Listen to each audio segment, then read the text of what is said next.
All right, that Clipper team was the most annoying team pretty much of all time to watch because every year was like the Clippers, this is the year.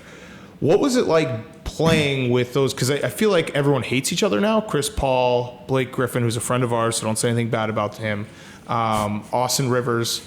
Do you guys, like, where did that what was the moment it's like kind of all fell apart when you felt like it was going to build something? Oh, man. I don't think there was one moment. Doc used to always talk about how when one group was kind of together for a long period of time, instead of getting closer together, you end up pointing fingers at each other. Mm-hmm. It was weird because separately, everybody was really cool with each other. Off the court, everybody sort of got along.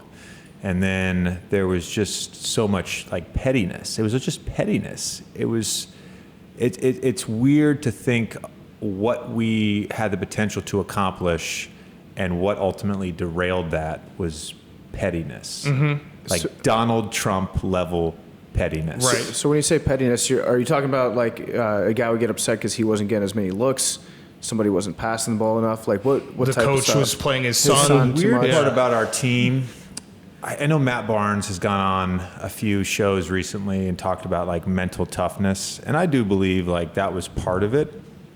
But I think the biggest problem was passive aggressiveness.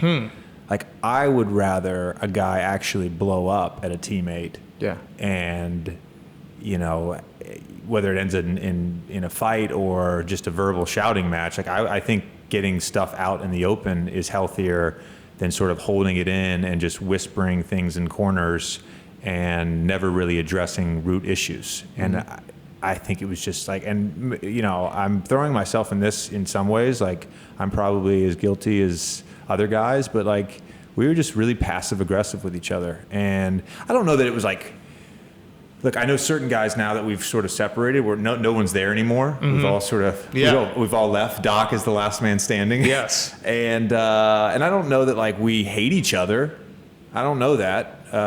But you know, I think it wasn't that while we were playing together. It wasn't like, oh, I hate this guy. It was just like passive aggressive bullshit. And so the like toughness and the passive aggressiveness, when you guys used to play the Warriors, and it felt like those games were battles because you'd get in the chippy stuff and everything.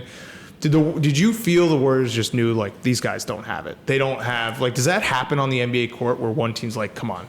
They might have all these all-stars, but when it comes down to the fourth quarter and toughness and trusting each other, they're just not there. Our first year together when I was there, which was Jamal's second year on the team and Chris Blake and DJ's third year together, Doc's first year, we beat the Warriors in the first round. It was a 7-game series. Draymond was playing, but he wasn't starting. I think Bogut may have been injured that series. Jermaine O'Neal was playing. So it wasn't like they were at full strength, but we beat them.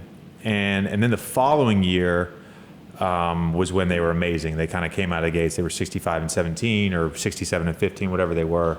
And we only beat them once during the regular season, but I still felt like that year in particular, that was the year we lost the Rockets in 7 games when we were up 3-1 and they came back and beat us. That year, I feel like we had a chance. Mm-hmm. If I'm being truthful, after that, we did not have a chance. We didn't have the mental toughness. They were more together, and it felt like every time we played them, it was inevitable that they would have one of those third quarter runs where Steph goes nuts. And, you know, it's not like we're doing something wrong, but it was just like they had that mental edge over us. And I think they won like 11 straight games or 12 straight games against us. I love hearing that because as fans, that means that like when a team suffers a really bad collapse, we like to be like, they're dead forever.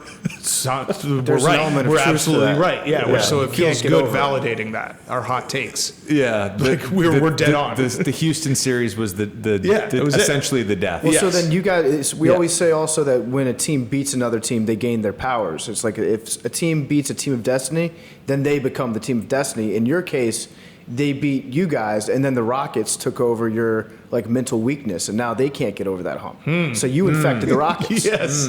Patient zero. I never even thought about that. of mental weakness in the Western Conference. I had never even thought about that. I would also say, though, I was going to say that